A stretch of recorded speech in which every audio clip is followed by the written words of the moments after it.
ஊழல்தான் India கூட்டணி. ஊழலை தவிர வேறொன்றும் இல்லை. விளாசும் அண்ணாமலை. வணக்கம் செய்திப்புணல் நேயர்களே. குற்ற வழக்குகளில் சிக்கும் முதலமைச்சர்கள், அமைச்சர்களை பதவி நீக்கம் செய்யும் மசோதாவுக்கு எதிர்ப்பு தெரிவித்த தமிழக முதல்வர் ஸ்டாலினுக்கு பாஜக முன்னாள் மாநில தலைவர் அண்ணாமலை பதில் கொடுத்துள்ளார். 30 நாட்கள் சிறையில் இருந்தால் பிரதமர், முதலமைச்சர்கள், அமைச்சர்களை பதவி நீக்கம் செய்யும் புதிய சட்ட மசோதாவை லோக்சபாவில் மத்திய உள்துறை அமைச்சர் அமித்ஷா தாக்கல் செய்தார். இந்த மசோதா மக்களவையில் நிறைவேற்றப்பட்டது. இந்த மசோதாவுக்கு தமிழக முதல்வர் ஸ்டாலின் கடும் எதிர்ப்பு தெரிவித்தார். முதலமைச்சர் மு.க.ஸ்டாலின் போட்டியாளர்களை கைது செய்து அவர்களை பதவியில் இருந்து நீக்கும் அதிகாரத்தை தன்னிடம் வைத்துக் கொள்வதே சர்வாதிகார வளர்ச்சியின் முதல் படி. இந்த மசோதா அதைத்தான் செய்ய முயல்கிறது என தெரிவித்து, இது ஒரு கருப்பு நாள் என்றும், இது ஒரு கருப்பு மசோதா என்றும், இது சர்வாதிகாரத்தின் தொடக்கம் என்றும் விமர்சித்தார்.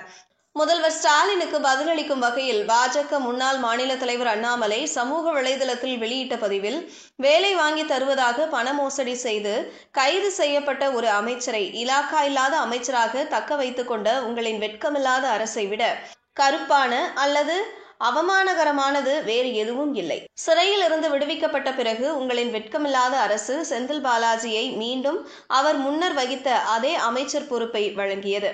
உச்சநீதிமன்றத்தின் கடும் விமர்சனத்தை தொடர்ந்துதான் அந்த அமைச்சர் பதவி பறிக்கப்பட்டது.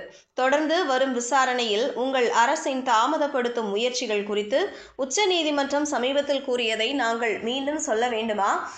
இந்தியா கூட்டணியின் இன்னொரு ஊழல் வீரர் அரவிந்த் கெஜ்ரிவால் ஊழல் குற்றச்சாட்டுகளில் சிறை வைக்கப்பட்டிருந்தும் பல மாதங்களாக முதல்வர் பதவியை பிடித்துக் கொண்டிருந்தார். மக்கள் பிரதிநிதித்துவ சட்டத்தின் பிரிவு 8ஐ உச்சநீதிமன்றம் தள்ளுபடி செய்த போது அப்போதைய ஐக்கிய முற்போக்கு கூட்டணி அரசு தண்டனை பெற உள்ள தங்கள் எம்எல்ஏக்களை பாதுகாக்க அவசரத்தில் ஒரு ஆணையை கொண்டு வந்தது. இன்று கூட்டணியின் பெயர் மாறிவிட்டது. ஆனால் அதன் குறிக்கோள் அப்படியே உள்ளது. 130வது அரசியலமைப்பு திருத்தத்தை நீங்கள் எதிர்ப்பது எங்களுக்கு எந்த ஆச்சரியமும் ஏற்படுத்தவில்லை. ஊழல் தான் உங்கள் கூட்டணியால் உண்மையில் பின்பற்றப்படும் ஒரு அரசியல் அமைப்பு என தெரிவித்துள்ளார். இதுபோன்ற செய்திகளை தெரிந்து கொள்ள செய்திப்புணலுடன் இணைந்திருங்கள்.